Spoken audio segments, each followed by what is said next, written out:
medis, titik akupuntur itu adalah titik khusus ya, titik spesial ya. Karena ada bagian tertentu pada tubuh kita yang persarafannya itu lebih banyak.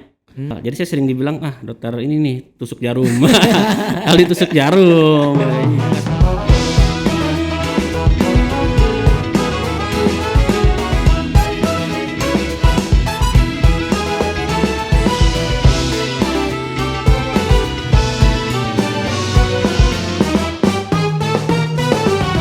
Hai Bina Family, selamat datang di Bina Medica Podcast, obrolan penuh edukasi, informasi, dan inspirasi. Kembali lagi bersama saya dengan Junail Hasan, dan kali ini temanya sangat menarik sekali, yaitu program hamil dengan metode akupuntur. Dan bersama saya sudah kehadiran seorang dokter yang ganteng banget hari ini, keren banget. Thank you. Dr. Hafiz Fizalia, spesialis akupuntur medik. Halo dokter. Halo, selamat pagi Bina Family. Apa kabar dok? Alhamdulillah sehat. Sehat ya dok Sehat, ya. alhamdulillah. Praktek masih jalan terus dok ya. Tentunya Jalan di terus. tengah pandemi ini kita terus adaptasi ya dok ya. Betul. Karena kita terus harus memberikan edukasi, memberikan pelayanan yang terbaik untuk para pasien Betul kita. sekali. Sehat terus ya dok ya. Alhamdulillah. Amin. Mas juga sehat? Sehat dong. Alhamdulillah. Tapi biar gimana pun meskipun kita sehat tapi tetap harus menggunakan masker kita ya dok ya. Oke.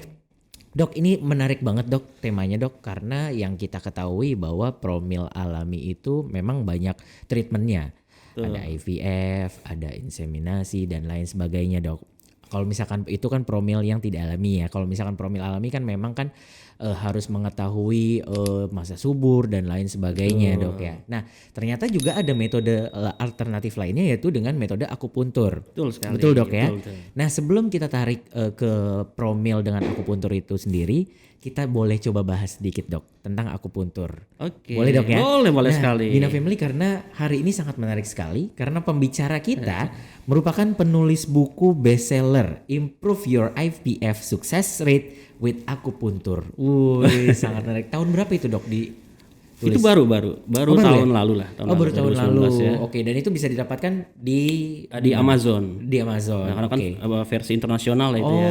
Oke, jadi bisa dicek di sana, bisa dibeli langsung di sana dok Bisa. ya. Oke. Oke. Nah kalau gitu kita langsung ngobrol aja deh dok.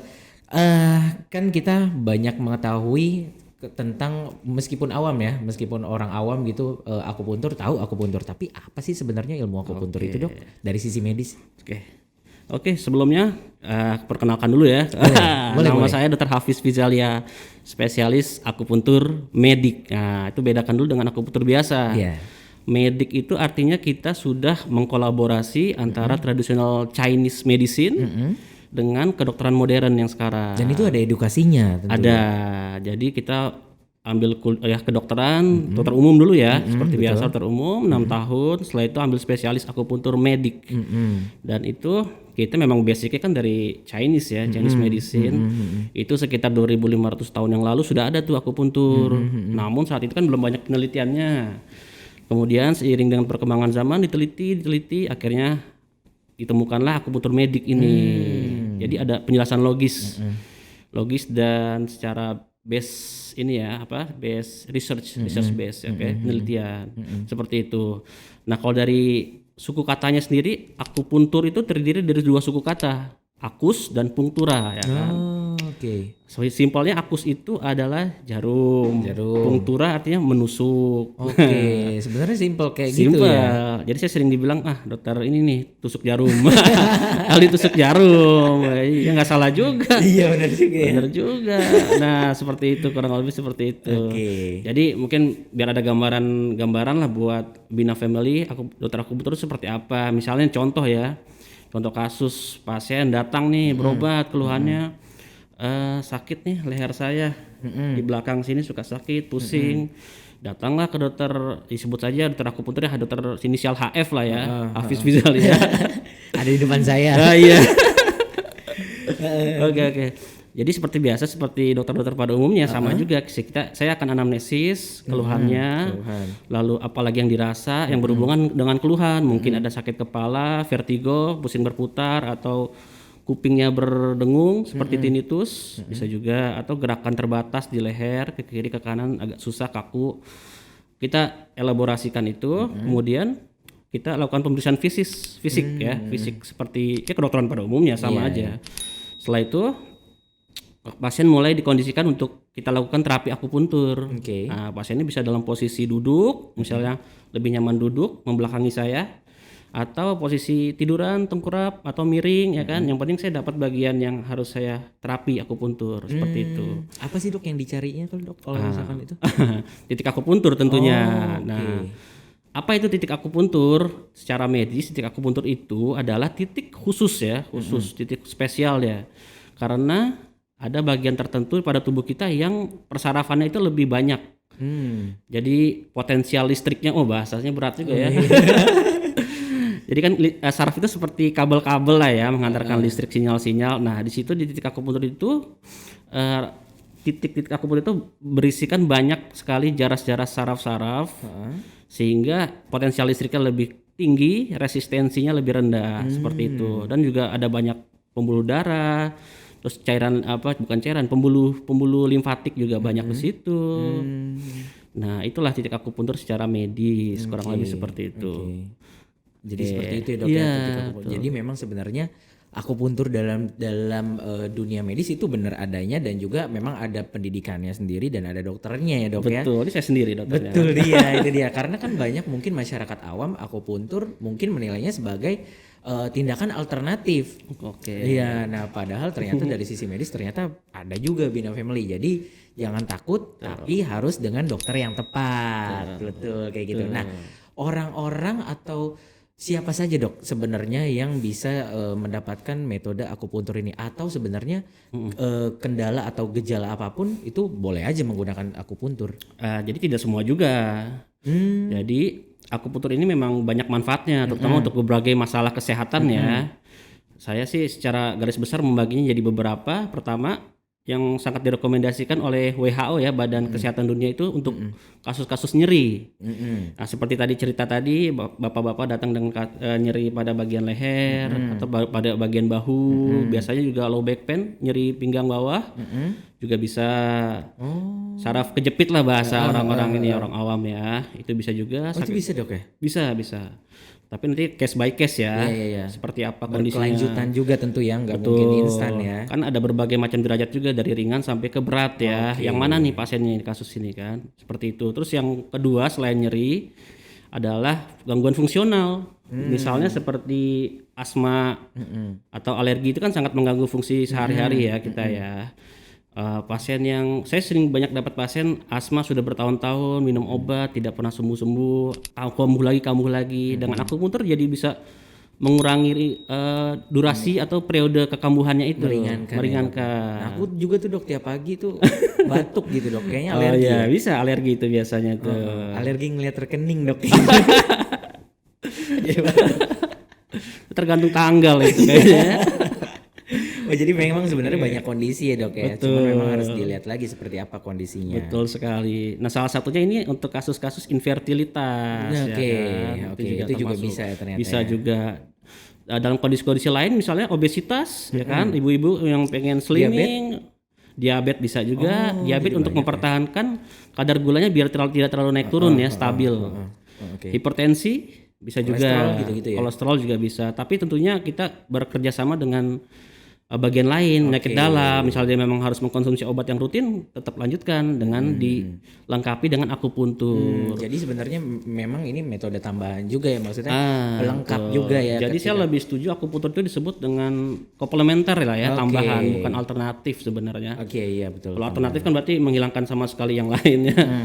Ini pilihan lain. Ya. Kalau ini kan ada pilihan tambahan gitu ya.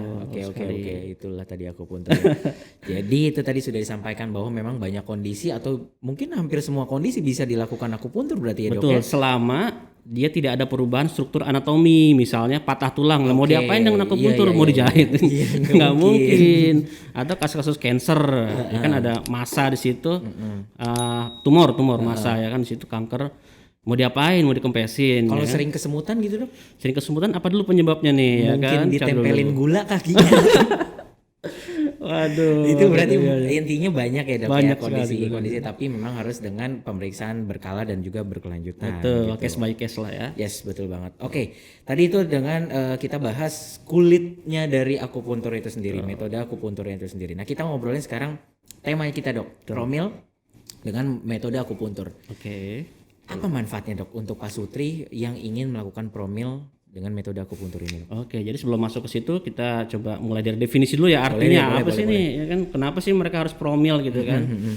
Contoh nih, Mas Juna udah menikah belum? Sudah dok. Oh sudah sama, saya ada cincin juga tuh sini. Oh iya. Saya boleh minjem ini. Waduh, istri melihat di rumah loh ini. Jadi contoh berarti jangan Mas Juna contohnya misalnya ada pasangan suami istri, sebut saja inisialnya kan apa? S lah, Sutri ya kan, sama T misalnya Tejo atau siapa. Untung saya nggak nyanyi nih dok. Wah angkatan 90 nih berarti. Iya kan jamrut nih. Iya benar. Oke. Sutri sama Tejo nih misalnya, mereka kan biasalah pasangan kekasih lah ya, tunangan, menikah, sudah saya terima nikahnya. Nah seperti itu. Tentunya mereka kan ingin punya baby kan, lalu honeymoon lah, terus rutin berhubungan lah ya, sekitar mungkin seminggu bisa 3 kali ya kan, mungkin awal-awal bisa lebih. Ganti tiap hari. Iya seperti itu. Taruhlah 3 kali ya. Pada bulan pertama, loh kok masih mens nih ya kan? Apakah itu udah disebut sebagai infertilitas ya kan? Biasanya kan udah mulai tanya-tanya sama mertua kan, udah isi belum? Nah, langsung ditembak. Itu jangan divonis infertilitas belum. Terus bulan kedua masih mens lagi, tanya lagi sama mertua. Jangan kecil hati. Jadi patokannya adalah durasinya itu setahun setelah mereka itu berhubungan dan rutin. Usia Pak Sutri itu juga mempengaruhi dok? Iya pengaruhi. Jadi 1 tahun usia produktif ya, usia produktif itu sekitar sampai 35 tahun lah ya. 35 tahun patokan kita. Pasangan suami istri, cowok cewek ya. Kalau yang lain jangan ya. Jangan. Meskipun lagi musim di luar ini nggak boleh. Ya. Ada cowok pura-pura jadi cewek, itu jangan ditiru. Oke, seperti itu. Jadi ada pasangan, syarat-syaratnya nih ya untuk memenuhi syarat infertilitas. Pasangan suami istri, cowok cewek dan berhubungan rutin 3 kali lah dalam waktu sebulan. Rutin. 3 kali seminggu 3 kali seminggu 4 sebulan apa Bang Toyib. 3 kali seminggu rutin berhubungan tanpa kontrasepsi ya. Ntar bilangnya itu lagi pakai kondom ya nggak bisa lah kan. Oke seperti itu dan udah setahun. Itu harus mulai mempertimbangkan ke dokter seperti itu, ataupun memang sebelumnya atau faktor usia. Nah faktor usia kan tadi usia produktif ya. Bagaimana kalau di atas usia 35 tahun? Nah, kalau di atas usia 35 tahun, misalnya tadi cerita tadi pasangan suami istri si Sutri dan Tejo itu ketemunya telat lah ya, jodoh itu. Ya, beda universe nih, ya kan. Ketemunya usia 35 tahun menikahnya. Nah, itu sama seperti tadi berhubungan rutin, tapi belum mendapat pasangan. Jedanya itu bukan jeda, durasinya itu sekitar 6 bulan. Kalau udah 6 bulan tuh harus sudah mulai mempertimbangkan untuk ke dokter seperti itu. Itu pokoknya definisinya infertilitas seperti itu. Nah, terus lalu akupunturnya itu bisa untuk dari pihak cowok dan cewek ya. Ini kan kita ngelihatnya kan. Dari biasanya ada berbagai permasalahan nih. Dari pihak cowok masalahnya apa, gangguannya apa, pada pihak cewek juga kan kayak gitu. Nah, sering sekali saling menyalahkan nih, gara-gara lo nih, gara-gara kamu nih gini-gini. Sebenarnya dua-duanya punya andil. Ada hukum namanya 30 10. Nah, itu berdasarkan penelitian. Jadi infertilitas itu ada andil 30% dari pria, 30% dari wanita, 30% kedua-duanya, dan 10% kita tidak tahu penyebabnya apa. Nah, jadi jangan saling salah-salahan tuh. Fair kan 30-30. Rata ya dok ya? Rata seperti itu. Kalau dari sisi perempuan nih, biasanya pengaruh hormonal yang paling sering. Hormonal naik turun. Nah kalau selain hormonal juga ada masalah sumbatan biasanya. Ada masalah sumbatan mungkin ada peradangan di bagian pinggul pelvisnya itu. Ada masalah kista juga bisa juga seperti itu. Tapi yang paling serius memang hormonal ya, naik turun ya. Itu kan pada perempuan ada siklus menstruasi juga ya. Nah kalau pada pria biasanya masalah kualitas sperma bisa. Kualitas itu dalam artian kuantitas juga ya. Kuantitasnya, jumlah spermanya ada syarat-syarat untuk yang dibilang itu subur seperti apa. Jadi dari jumlahnya, gerakan spermanya juga. Jadi kalau spermanya mager ya nggak bisa juga ya. Ada tuh patokannya 30% atau 40% itu harus ada yang bergerak itu sperma itu kan. Nah itu semua berarti tetap harus melewati pemeriksaan lab gitu ya dok ya ibaratnya ya? Masih tetap harus analisa sperma gitu-gitu. Betul, lebih baik, lebih akurat ya. Jadi nanti efektif ya tindakan yang diberikan berarti gitu ya dok ya? Betul sekali. Kita jadi lebih akurat, lebih spesifik ya. Apa yang mau kita perbaiki dan objektivitasnya apa kan? Tujuannya setelah itu periksa apa lagi? Seperti itu. Oke. Oke. Ya. Jadi memang tetap menjalani proses layaknya pasutri lainnya. Jadi ke objin dulu gitu dok ya? Boleh dok ya? Jadi alur masuk itu bisa dari spesialis lain seperti kandungan obstin atau langsung ke kita juga boleh. Oke. Nanti kita kan akan coba elaborasi ya apa saja nih masalahnya. Kira-kira kalau memang kita perlu rujuk atau kita butuh kerjasama dengan bagian lain ya kita rujuk kerjasama seperti itu. Oke itu tadi berarti metode ataupun juga mekanismenya seperti itu ya. Betul. Lalu selanjutnya dok, kalau misalkan akupuntur itu untuk pasutri nih ya, misalkan dokter sudah mengetahui nih. Lantas step apa yang harus dilakukan sama pasutrinya dok? Apakah memang harus rutin konsul atau udah cukup sekali itu bisa langsung gimana dok? Oh maksudnya berapa kali lah kira-kira ya frekuensi akupunturnya. Oke biasanya yang datang ke saya itu kita sarankan rutin akupunturnya tergantung derajat ininya ya masalahnya ya. Kalau ringan kita bisa mungkin seminggu sekali akupuntur, seminggu 2 kali. Tapi kalau gejalanya agak berat bahkan bisa tiap hari kita akupuntur seperti itu. Jadi case by case ya. Oke. Jadi memang seperti itu ya. Nah, kalau untuk manfaat spesifiknya berarti memang kan untuk memaksimalkan dan juga mensukseskan si promil itu sendiri dok ya. Betul. Oke. Nah selanjutnya kalau memang misalkan seperti itu, apakah boleh dilakukan misalkan ketika baru menikah nih, udah langsung aja lah akupuntur aja, misalkan tanpa nunggu lama kan takutnya nanti misalkan nunggu kan. Memang kan kita belum tahu nih seperti apa gitu. Apakah memang boleh dilakukan ketika selesai menikah atau langsung menikah langsung ke akupuntur gitu dok? Oke. Tadi seperti Mas Juna kayak ini chef ya. Iya dong. Memang saudaraan dok. Saya takut dimarahin nih. Makanan saya nggak enak. Oke jadi seperti Mas Juna bilang tadi kan ada yang natural, ada yang prosesnya inseminasi atau bayi tabung ya. Seperti itu. Jadi jalur masuk itu bisa semuanya. Terserah si pasangan suami istri ini mau langsung bayi tabung atau coba dulu inseminasi atau coba natural dulu ya kan. Nah yang datang ke akupuntur sama seperti itu. Tapi biasanya sih banyak kan coba dulu ya yang masih di bawah setahun dicoba dulu untuk natural akupuntur dengan kita hitung-hitung masa subur seperti itu ya. Nanti misalnya belum berhasil baru kita naik ke step berikutnya inseminasi mungkin kita sarankan ya kan seperti itu. Jadi sebenarnya pintu masuknya bisa dari yang mana saja bisa. Oke. Lanjut dok, kalau misalkan tadi kan mempengaruhi misalkan masa subur atau juga misalkan ada masalah tentang kesuburannya. Itu berarti bisa ya dok ya dengan metode akupuntur ya dok ya? Boleh diinformasikan sedikit nggak dok efektivitasnya atau evidence base-nya kira-kira berapa persen dok untuk melakukan akupuntur? Oke, jadi sebelum masuk situ mungkin sedikit pembahasan agak kedokterannya ya, ilmiahnya ya. Jadi akupuntur itu bermanfaat untuk meningkatkan aliran darah ke dalam sirkulasi darah rahim, rahim dari pihak ibu ya. Seperti itu. Jadi ketika kita akupuntur, kita akan merangsang saraf-saraf lah seperti itu ya bahasanya. Kita mengurangi saraf-saraf simpatis. Nah, ini bahasa kedokteran nih. Iya, kedokteran nih. Jadi saraf simpatis itu apa?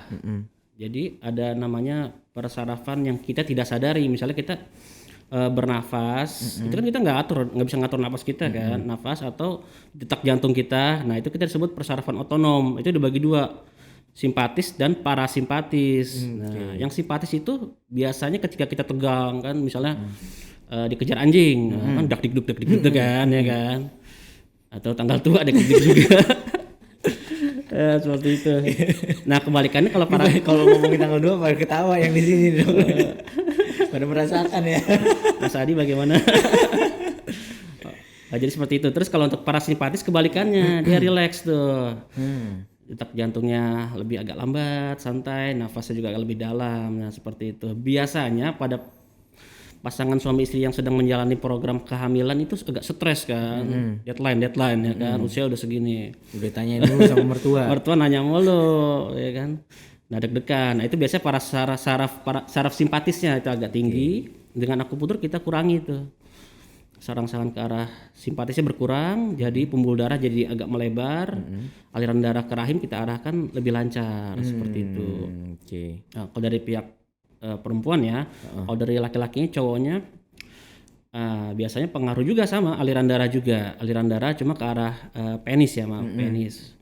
Dengan aliran darah ke arah penis lebih bagus, sirkulasi darah lebih bagus di situ. Mempengaruhi juga ereksi, nggak apa-apa dong, ya kan cowok ya, ini ereksi dan juga spermanya kualitasnya juga jumlah dan jadi kualitas lebih, gitu, dok, lebih banyak, lebih baik seperti itu. Lalu, jadi bisa lebih strong gitu dok ya. Kalau saya menarik nih kalau gitu nih. Kayak pasien pertama ini. Jadi memang banyak manfaatnya. Banyak manfaat itu di satu sisi. Masih ada lagi misalnya mengurangi stres ya kan. Stres juga mengurangi, misalnya berat badan juga pengaruh sih ke infertilitas. Orang-orang yang terlalu gemuk itu kan aliran darah di pinggulnya itu kejepit tuh sama perut yang besar sekali itu. Jadi lebih mempersiapkan alat perangnya dok ya. Betul. Jadi lebih dipersiapkan sebaik mungkin, ada aliran darahnya dan lain sebagainya. Betul. Agar pada saat melakukan hubungan jadi lebih efektif gitu, lebih dok, nyaman, ya? lebih efektif. Dan tingkat ya ketika lebih efektif kan tingkat keberhasilannya tentu lebih tinggi dong. Pasti, ketika kita sudah menyiapkan alat tempurnya gitu. Dok, ya. Itu kembali ke pertanyaan tadi Mas, kita banyak melenceng. Iya. Berapa persen? Ya kan? Nah itu dia tingkat efektivitasnya kan berarti kan lebih tinggi ya. Kalau dari literatur penelitian ada sekitar hingga 58% ya. 58% meningkatkan tingkat keberhasilan untuk bayi tabung. Nah beberapa penelitian yang lain ada yang bilang 5%. Jadi saya pakai kisaran 5-58%. Kan case by case ya, ada kasusnya berat. Tergantung juga dari itunya kan. Tapi pada dasarnya meningkatkan kemungkinan keberhasilan dari program hamil. Berarti bisa di-mix sama IVF ya dok ya? Bagus. Oke. Jadi biasanya kan kalau pada program IVF bayi tabung disuntikan hormon-hormon ya. Nah dengan hormon juga ditambah dengan akupuntur kita juga bisa meningkatkan efektivitas dari hormon tersebut. Seperti itu. Jadi berarti Bina Family jangan salah, ini bukan untuk menghilangkan program IVF, tapi untuk justru menambah dan melengkapi dok ya. Betul. Agar tingkat keberhasilannya jauh lebih tinggi. Betul. Jadi saya banyak kerjasama dengan bagian kebidanan Opsgyn. Jadi ini melengkapi seperti yang tadi disampaikan dokter di awal ya. Nah cara kerjanya dok, boleh disampaikan? Apakah masih tetap sama dengan metode jarum dan ditekankan gitu, atau dengan metode lain ya kalau untuk program hamil? Jadi akupuntur itu ada berbagai metode atau modalitas, mungkin yang lebih cocok ya modalitas ya. Pertama yang kita tahu lebih banyak itu tentang jarum ya, dengan jarum pasti.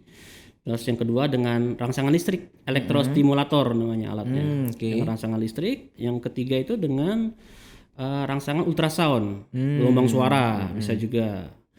Harus yang keempat itu dengan akupunktur namanya, dengan cairan. Dengan jarum suntik kita suntikan ke titik akupuntur. Biasanya kita pakai vitamin B atau cairan netral lah ya, seperti itu. Terus yang ketiga, kalaupun tidak bisa dengan jarum karena takut jarum misalnya, bisa pakai laser. Nah, itu kita sebut laser punktur. Laser punktur. Cuma penelitian untuk lasernya sendiri memang belum banyak ya. Berkembang di Jerman lah laser-laser itu. Dan yang terakhir itu dengan akupresur. Mungkin agak salah juga istilah akupresur. Akus kan jarum, presur menekan jarum. Juga. Tapi gini, akupresur itu prinsipnya menekan titik akupuntur. Mungkin bilangnya bukan titik karena kan nggak bisa akurat dengan akupresur. Jadi area titik akupuntur dengan anggota badan kita, biasanya jempol. Atau dengan alat bantu, misalnya ada semacam stick lah kayak gitu, tongkat. Kayak refleksi gitu dok? Iya mirip refleksi, tapi sasaran titik akupuntur atau area akupuntur lah seperti itu. Kalau refleksi kan di saraf-saraf gitu ya, atau urat-urat gitu ya? Kalau refleksi di bawah kaki ya? Iya, kalau refleksi kan tidak akurat ya titik akupunturnya di mana? Nyari gitu. Abang-abangnya nyari. Jadi titik akupuntur kalau akupuntur memang tepat sasaran dok ya. Betul. Jadi titik akupuntur itu ada sekitar 360 lebih lah di badan kita, di tubuh kita ya. Itu yang standar ya. Di luar itu ada titik ekstra lagi. Nah, disitulah kita bermain di situ. Nah, yang menentukan ini kayaknya harus dengan metode ini dengan harus metode ini, apa dok? Nah, itu case by case tuh. Misalnya dengan elektrostimulator rangsangan listrik ya. Itu biasanya sasarannya agar kita merangsang titik akupunturnya dengan rangsangan kuat. Nah, kalau pada kasus-kasus ibu hamil atau lagi program-program hamil ya, biasanya saya tidak pakai itu. Biasanya jarumnya cukup. Dengan rangsangan ringan aja dengan tangan kita. Seperti itu. Kalau untuk yang lainnya ultrasound misalnya. Ultrasound biasanya untuk kasus-kasus muskuloskeletal atau otot ya. Misalnya Mas Yuna pegel-pegel nih ya kan. Titik akupunturnya misalnya di pundaknya terasa ya. Bisa tuh dengan ultrasound. Yang lain laser ya, misalnya laser itu kalau pada anak-anak misalnya takut dengan jarum, kebetulan kita ada modalitas laser nih misalnya, bisa kita pakai. Seperti itu. Jadi memang tergantung kondisi si pasien dan juga gejala yang ditimbulkan dari si pasien itu dok ya. Betul, case by case. Iya. Oke. Nah, kalau misalkan seperti itu kan tadi sudah disampaikan bahwa memang kapan saja sebenarnya bisa dilakukan ya dok ya metode akupuntur ini, bukan hanya ketika misalkan dia mau promil atau misalkan dia baru saja menikah dan lain sebagainya. Pokoknya kapan aja silakan datang tergantung dengan keinginannya, gejalanya seperti apa. Dan balik lagi akupuntur bukan untuk menghilangkan metode lainnya atau dengan spesialis obgyn dan lainnya, tapi ini untuk melengkapi gitu dok ya. Oke. Nah selanjutnya kalau misalkan akupuntur ini bisa nggak dok dilakukan untuk ibu hamil? Misalkan ibu hamil ini kan suka pegel-pegel di area kaki, betis dan lain sebagainya gitu. Nah itu apakah boleh dok digunakan metode akupuntur? Let's say misalkan ternyata pegelnya karena faktor misalkan asam urat kah atau apa segala macam ya. Nah itu bisa nggak tuh dok? Betul. Jadi secara umum dulu ya, akupuntur itu dari usia berapa sampai berapa lah yang kira-kira bisa ya kan? Boleh. Kita sebenarnya bisa dari usia 0, waktu bayi baru lahir neonatus bisa. Tapi mungkin modalitasnya jangan dengan jarum, kita dengan lakukan pemijatan. Nah biasanya kasus-kasus bayi yang gangguan di lambung, biasanya kembung gitu, seperti banyak gas, itu bisa dari usia 0 tahun ya, sampai usia 60 sampai usia lanjut usia tetap bisa di akupuntur seperti itu. Jadi luas akupuntur itu. Nah ini pada kasus tadi hamil ya, ibu hamil. Pada kasus ibu hamil kita lihat dulu trimester berapa nih ya kan. Pada waktu awal-awal trimester 1 keluhannya apa biasa yang banyak ibu-ibu tuh sering mengeluh. Nah, istri saya misal contohnya mual ya kan. Lihat suami kok mual ya kan. Jauh-jauh sana Pak. Aduh. Iya. Mual sampai muntah-muntah. Nah, itu ada derajatnya, ada dari ringan sampai berat. Yang berat bisa mual terus-terusan setiap hari. Nah, seperti itu. Itu bisa dengan akupuntur. Jadi ada pasien saya waktu itu datang keluhan itu dirawat dengan muntah-muntah hebat, hiperemesis. Bisa 10 kali dah sehari. Dengan akupuntur kita bisa kurangin sampai 4 kali aja sehari, terus bisa aktivitas lebih nyaman lagi. Seperti itu trimester pertama. Biasanya seperti itu, ada keluhan pusing juga kadang-kadang kan, ada mual, pusing ya. Nah trimester kedua dan ketiga tuh biasanya udah mulai agak besar kan perutnya. Biasanya ibu-ibu itu badannya agak berat ke depan ya, lordosis lah istilah ke dokternya itu. Jadi pinggangnya itu agak sakit tuh biasanya tuh. Boleh datang ke akupuntur seperti itu. Gitu. Ada juga tadi keluhan kesemutan ya kan. Itu biasa karena perubahan cairan dalam tubuh saat kehamilan. Itu bisa kita bantu dengan akupuntur. Jadi sebenarnya boleh-boleh aja, tapi harus dilihat juga ya seperti apa kondisinya, balik lagi dok ya. Betul. Apalagi setelah lahiran, misalnya ASI-nya tidak keluar, misalnya anak pertama nih kan, wah ASI saya nggak keluar dok, kita bantu dengan akupuntur. Bisa dok? Bisa untuk laktasi. Bisa sekali udah ada keluar lah biasanya. Jadi luas ya sebenarnya akupuntur ini ya, bisa di kemana aja gitu ya. Maksudnya bisa bermanfaat untuk siapa, bukan cuma untuk ibu hamil ya. Iya, istilah pedagang ya palu gada.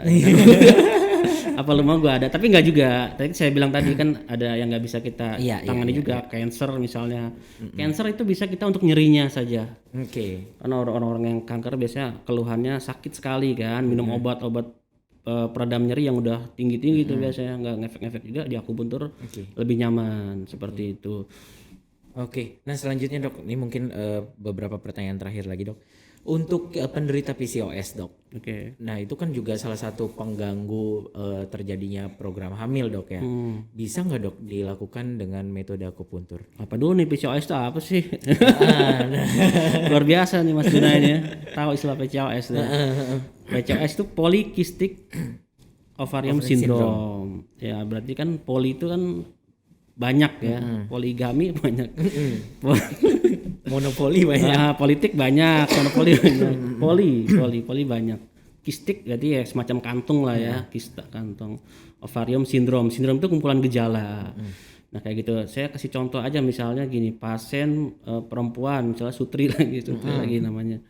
Usianya sekitar 25 lah, usia produktif ya, datang dengan keluhan mensnya tidak teratur. Mungkin dalam setahun cuma dapat 3-4 kali mens kan. Kalau kayak gitu boro-boro kita ngitung usia suburnya kan, masa suburnya itu susah. Nah dari jauh kita lihat nih, wah ya, si Ibu Sutri, Nona belum nikah. Nona Sutri ini kita lihat penampakannya kok perempuan tapi banyak bulu-bulu di sekitar tangan atau mungkin di pipi ya kan, atau ada kumis-kumis sedikit, di kaki juga ada bulu-bulu. Lalu suaranya agak-agak ngebas gitu ya, seperti agak kecowaan seperti itu. Terus untuk badannya agak gemuk. Nah, kita menduga arahnya ke PCOS. Nah, PCOS itu apa sih? Apa sih yang menyebabkan penampakannya seperti itu, gejala-gejalanya seperti itu, mensnya tidak teratur. Nah, PCOS itu karena ketidakstabilan hormon. Jadi dalam tubuh wanita itu ada juga hormon pria, sedikit harusnya ya kan.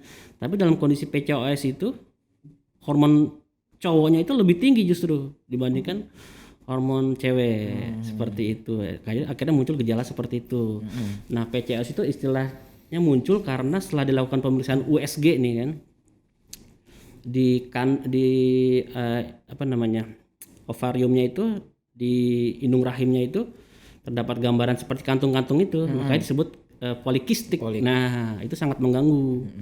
Nah dengan dilakukan akupuntur kita menstabilkan hormon tadi, hormon kelaki-lakian yang tinggi kita bisa stabilkan agak rendah seperti itu. Itu ada juga kasus saya, pasien datang seperti itu, rutin berobat ya seminggu 2 kali, setelah itu udah dapat mens, kita kurangin lagi seminggu sekali, lama-lama ya paling 3 bulan sekali datang lagi misalnya nggak mens seperti itu, bisa kita bantu. Terus tapi juga kita konsul ke bagian kebidanan juga ya, obgyn juga ya, biasanya dibantu dengan terapi hormonal seperti itu. Jadi memang sebenarnya bisa juga dilakukan ya dok ya. Dan metodenya pun hampir sama ya dengan di beberapa metode tadi, tinggal dilihat yang dilakukan seperti apa gitu ya dok. Biasanya yang paling sering metode ya dengan jarum dan elektrostimulator ya. Siap. Tapi nggak sakit kok dengan akupuntur, nggak sakit. Jarumnya semana sih dok? Waduh saya nggak bawa jarum, tapi kurang lebih seperti helaian rambut ya. Jarum tipis baby. Sekali. Jarum baby. Maksudnya yang paling kecil tuh kan kalau buat jarum bayi suntik kan, baby. jarum suntik baby kan tujuan jarum suntik itu memasukkan cairan kan, obat ya kan. Otomatis dia harus ada lubangnya kayak sedotan gitu ya. Berarti diameternya gede dong. Lebih gede dong. Sedangkan kalau jarum akupuntur untuk merangsang titik akupuntur, jadi dia nggak ada lubang, lebih kecil lagi dia. Kayak rambut sebenarnya dia itu. Jarum akupuntur itu bahannya stainless steel, lentur dia. Jadi ketika kita lakukan penusukan, misalnya pun ada pembuluh darah, kan sekitarnya banyak pembuluh darah ya. Dengan kelenturan jarum seperti itu dia bisa agak belok tuh. Jadi jangan takut berdarah atau sakit seperti apa. Enggak sebenarnya. Itu hanya untuk merangsang sebenarnya. Betul, dan nggak dalam juga kita menusuknya. Misalnya ini kulit ya. Kulit di bawahnya kan ada jaringan lainnya. Mungkin ya seginilah, nggak sampai dalam sekali. Kalau dibilang sakit, nggak ada rasa sakit, tapi ada sensasinya lah ya. Iya namanya ditusuk ada ya tetap ya. Nanti kalau nggak ada lah, dokter ngapain ya? Kok nggak berasa dok? Oke, jadi seperti itu dok. Oke, baik kalau gitu memang sebenarnya Bina Family banyak banget manfaat dari akupuntur ini untuk program hamil. Spesifik untuk program hamil. Di luar program hamil banyak banget juga manfaatnya. Tapi memang tetap harus didasari atas konsultasi bersama dengan dokter Hafiz ataupun juga dengan dokter penunjang lainnya gitu ya dok. Betul, ya. Jadi kalau misalkan ke Promil ya boleh ke dokter obgyn dulu, lalu berkolaborasi dengan dokter Hafiz dari akupuntur medis ini. Oke dokter, terakhir ada yang ingin disampaikan sampaikan dok untuk para pasutri di luar sana yang ingin melakukan akupuntur untuk memaksimalkan program hamil yang lagi dilakukan. Oke, jadi Bapak Ibu tidak perlu takut dengan akupuntur, rasanya nggak terlalu sakit. Jadi berbeda dengan jarum suntik. Jarumnya seperti saya bilang tadi, jarumnya tipis seperti rambut seperti itu, dan juga kita bisa kerjasama dengan bagian lain ya, divisi lain seperti kebidanan, obsgin, seperti itu. Dan ya memang kehamilan yang terbaik itu kehamilan yang direncanakan, seperti itu kan. Apa maksud direncanakan? Artinya harus optimal, misal dengan kebidanan, apalagi nih kita cari terapi pendukungnya. Salah satunya yang bisa dimanfaatkan, dioptimalisasikan adalah terapi akupuntur medis. Oke. Betul. Jadi memang mudah-mudahan dengan promil yang dilakukan, khususnya promil alami dengan tambahan dari akupuntur ini menjadi efektif dan juga menjadi maksimal ya. Program hamil yang sedang dilakukan oleh ayah dan bunda semua yang menyaksikan Bina Medica Podcast kita pada hari ini. Dr. Hafiz, terima kasih banyak sekali lagi. Nanti tentunya kita akan mulai praktek secepatnya dok ya nanti dok ya. Secepatnya. Nanti ketika misalkan sudah berpraktek akan disampaikan melalui Instagram RSIA Bina Medica. Saya Juna mengucapkan terima kasih, lebih kurangnya mohon maaf. Jangan lupa untuk subscribe, like, share, dan komen untuk episode berikutnya yang ingin dilakukan apa. Atau misalkan nextnya kita mau bahas misalkan akupuntur untuk mengurangi gejala insomnia mungkin bisa juga. Atau komen aja komen. Silakan aja dituliskan di kolom komentar atau follow Instagramnya Dr. Hafiz. Ada dok? Kebetulan belum. Nanti akan dibuat dok ya. Terima kasih untuk episode Bina Medica Podcast pada kali ini. Jangan lupa sekali lagi untuk follow Instagram kita juga RSIA Bina Medica. Terima kasih. Assalamualaikum warahmatullahi wabarakatuh. Waalaikumsalam warahmatullahi Terima kasih dok ya. Sama-sama.